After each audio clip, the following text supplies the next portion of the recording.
പ്രേക്ഷകർ നമുക്ക് വാർത്തകൾ തുടങ്ങാം. വാർത്തകൾ തുടങ്ങുമ്പോഴത്തേനും ഇതിൽ ഇന്നലെ നമ്മൾ വളരെ വേദനയോടുകൂടി സംസാരിച്ചു കൊണ്ടിരുന്നൊരു വാർത്ത, അത് ഈ നെടുമങ്ങാട്ടെ 1.5 വയസ്സുകാരൻ്റെ കൊലപാതകവുമായി ബന്ധപ്പെട്ടുള്ളതാണ് അല്ലേ. ഒരു അച്ഛനും അമ്മയ്ക്കും, അച്ഛൻ രണ്ടാനച്ഛനാണെങ്കിലും അദ്ദേഹം അച്ഛനാണ്. ഇതെല്ലാം കണ്ടുകൊണ്ട് നിൽക്കുന്ന സ്വന്തം അമ്മ വീട്ടിലുണ്ട്. ഇതെങ്ങനെ ഒരു കുടുംബത്തിൽ നടക്കുന്നു? ഒരു കൊച്ചു കുഞ്ഞിനെ എങ്ങനെ ഉപദ്രവിക്കാൻ കഴിയുന്നു? ഇതൊക്കെയും വളരെ ആശങ്കയോടുകൂടിയും സങ്കടത്തോടെയും, സങ്കടത്തിനും ആശങ്കയ്ക്കപ്പുറം ഒട്ടും തീരാത്ത കൊടിയ ദേഷ്യത്തോടെയും ഒക്കെയും നമ്മൾ പറഞ്ഞുകൊണ്ടിരുന്ന ഒരു വാർത്ത. അതിൻ്റെ അപ്ഡേഷനോടുകൂടി നമുക്ക് ഇന്നത്തെ ദിവസം ഈ മണിക്കൂർ തുടങ്ങാം. തിരുവനന്തപുരം നെടുമങ്ങാട്ടെ 1.5 വയസ്സുകാരൻ്റെ കൊലപാതകത്തിൽ കൂടുതൽ വിവരങ്ങൾ പുറത്തു വരികയാണ്. അർഷിതിൻ്റെ ശരീരത്തിൽ 51 മുറിവുകളെന്നാണ് പോസ്റ്റ്മോർട്ടം റിപ്പോർട്ട്. കുഞ്ഞിൻ്റെ ശരീരത്തിൽ പലയിടത്തും പഴയ മുറിവുകളും എല്ലിനൊടിവുകളും കണ്ടെത്തിയിട്ടുണ്ട്. സനിസ വിവരങ്ങളുമായി തിരുവനന്തപുരത്ത് തത്സമയം ചേരുന്നു. സനിസ, ഗുഡ് മോർണിംഗ്. ഇത് ഞാനിപ്പോൾ ഗുഡ് മോർണിംഗ് പറഞ്ഞാൽ ഈ പറയുന്ന വാർത്ത ഒട്ടും നല്ലതല്ല. കാരണം ഒരു ചെറിയ കൊച്ച്, അത് 1.5 വയസ്സുള്ളൊരു കൊച്ച്, അത് എത്ര ഉണ്ടെന്നുള്ള കാര്യം നമുക്കറിയാം. അതിനെ ഈ ജീവിച്ചിരിക്കുമ്പോൾ തന്നെ അതിനെ ഇഞ്ചിഞ്ചായി കൊന്നുകൊണ്ടിരുന്ന ഒരു കുടുംബം, ആ കുടുംബത്തിൻ്റെ ഓരോ കാര്യങ്ങളായിട്ട് പുറത്ത് വന്നുകൊണ്ടിരിക്കുകയാണ്. ഇപ്പോൾ നമ്മൾ പറഞ്ഞതിൽ നിന്നും സംസാരിച്ചതിനും അപ്പുറം ദുരിതമാണ്, വേദനയാണ് ആ 1.5 വയസ്സുള്ള കുഞ്ഞ് അനുഭവിച്ചത് എന്നുള്ള പോസ്റ്റ്മോർട്ടം റിപ്പോർട്ട് കൂടി പുറത്തു വരുന്നത് മനസ്സിലാക്കുന്നു. അതിലെന്തൊക്കെയാണ് പറഞ്ഞിരിക്കുന്നത്? സേതു, വളരെ വേദനാജനകം ആയിട്ടേ നമുക്ക് ഈ പോസ്റ്റ്മോർട്ടം റിപ്പോർട്ടിനെ കാണാൻ കഴിയൂ. ആ കുഞ്ഞു ശരീരത്തിൽ, 1.5 വയസ്സുകാരൻ്റെ കുഞ്ഞു ശരീരത്തിൽ 51 മുറിവുകളാണുള്ളത്. കൂടാതെ തന്നെ പഴയ മുറിവുകൾ ഉള്ളതായിട്ടും പോസ്റ്റ്മോർട്ടം റിപ്പോർട്ട് വ്യക്തമാക്കുന്നുണ്ട്. കൂടാതെ തന്നെ ജനനേന്ദ്രിയത്തിൽ പരിക്കേറ്റതായിട്ടും പോസ്റ്റ്മോർട്ടം റിപ്പോർട്ടിൽ വ്യക്തമാക്കുന്നുണ്ട്. ആന്തരിക രക്തസ്രാവവും തുടരെ ഏറ്റ മർദ്ദനവുമാണ് ആ കുഞ്ഞിനെ മരണത്തിലേക്ക് നയിച്ചത്.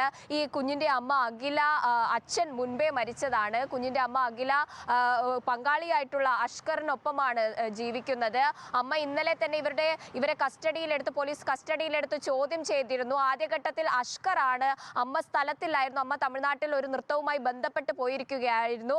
ആ സമയത്താണ് ഈ ഒരു കുഞ്ഞിൻ്റെ മരണം സംഭവിക്കുന്നത്. കുഞ്ഞിനെ ആശുപത്രിയിൽ എത്തിക്കുമ്പോൾ അഷ്കർ പറഞ്ഞത് ഭക്ഷണം കഴിക്കുമ്പോൾ തൊണ്ടയിൽ കുടുങ്ങിയിട്ടുള്ള പ്രശ്നമാണ്, അങ്ങനെയാണ് മരണം എന്ന തരത്തിലുള്ള ഒരു മൊഴിയായിരുന്നു അഷ്കർ ആദ്യഘട്ടത്തിൽ നൽകിയത്. പിന്നീട് പോലീസ് ഈ കുഞ്ഞിന്റെ അച്ഛന്റെ കുടുംബം ഉന്നയിച്ച ആരോപണത്തെ തുടർന്ന് പോലീസ് ഇവരെ കസ്റ്റഡിയിലെടുത്ത് ചോദ്യം ചെയ്തതിലാണ് അവസാനം കുഞ്ഞിനെ അഷ്കർ മർദ്ദിക്കുന്നത് കണ്ടിട്ടുണ്ടെന്ന് അമ്മയായ അഖില സമ്മതിക്കുന്നത്.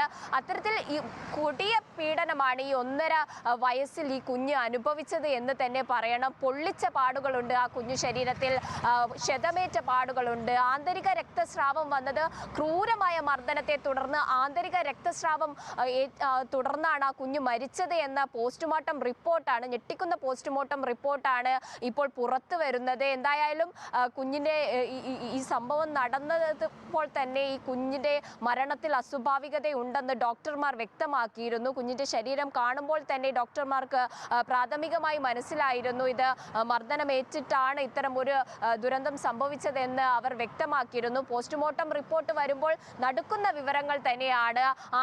ജനനേന്ദ്രിയത്തിൽ വരെ പരിക്കേറ്റിട്ടുണ്ട്. അത്തരത്തിൽ ആകമാനം ആ കുഞ്ഞു ശരീരത്തിൽ മൊത്തം പരിക്കുകളാണ്, 51 പരിക്കുകളുണ്ട്. കൂടാതെ പഴയ പരിക്കുകളും ഈ പോസ്റ്റ്മോർട്ടം റിപ്പോർട്ടിൽ വ്യക്തമാക്കുന്നുണ്ട്. എന്തായാലും ഇപ്പോൾ അഷ്കറും അഖിലയും അമ്മയും രണ്ടാനച്ഛനും ഇപ്പോൾ അറസ്റ്റ് ചെയ്യപ്പെട്ടിട്ടുണ്ട്. എന്തായാലും കൂടുതൽ നടപടികളും ഒക്കെ ഉണ്ടാകും, ഇവരുടെ തെളിവെടുപ്പും മറ്റു കാര്യങ്ങളും ഒക്കെ ഉണ്ടാകും. എന്തായാലും കുഞ്ഞിൻ്റെ മൃതദേഹം ഇന്നലെ അച്ഛൻ്റെ വീട്ടിൽ സംസ്കരിച്ചു. അത്തരം കാര്യങ്ങളൊക്കെ കഴിഞ്ഞു. പക്ഷേ എന്തായാലും വലിയ വിഷമമുള്ള ഒരു വാർത്തയാണ് ഇന്ന് രാവിലെ നമ്മൾ പുറത്തുവിടുന്നത്. വലിയ വിഷമമുള്ള വിവരങ്ങൾ ആ പോസ്റ്റ്മോർട്ടം റിപ്പോർട്ടിൽ അത്രയും നമുക്ക് പുറത്തു പറയുമ്പോൾ അത്രയും നമ്മൾ വേദനയോടെ കാണുന്ന കാര്യങ്ങളാണ്.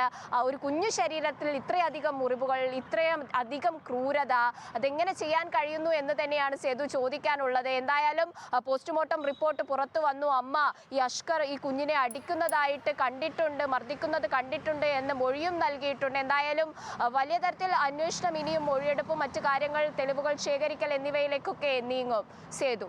ശരി സനിസ, ശരി. ഇപ്പം സനിസ കാര്യങ്ങൾ പറയുമ്പോഴത്തേ അത് കേട്ടു നിൽക്കാനും നമുക്കൊരു ബുദ്ധിമുട്ടാണ്.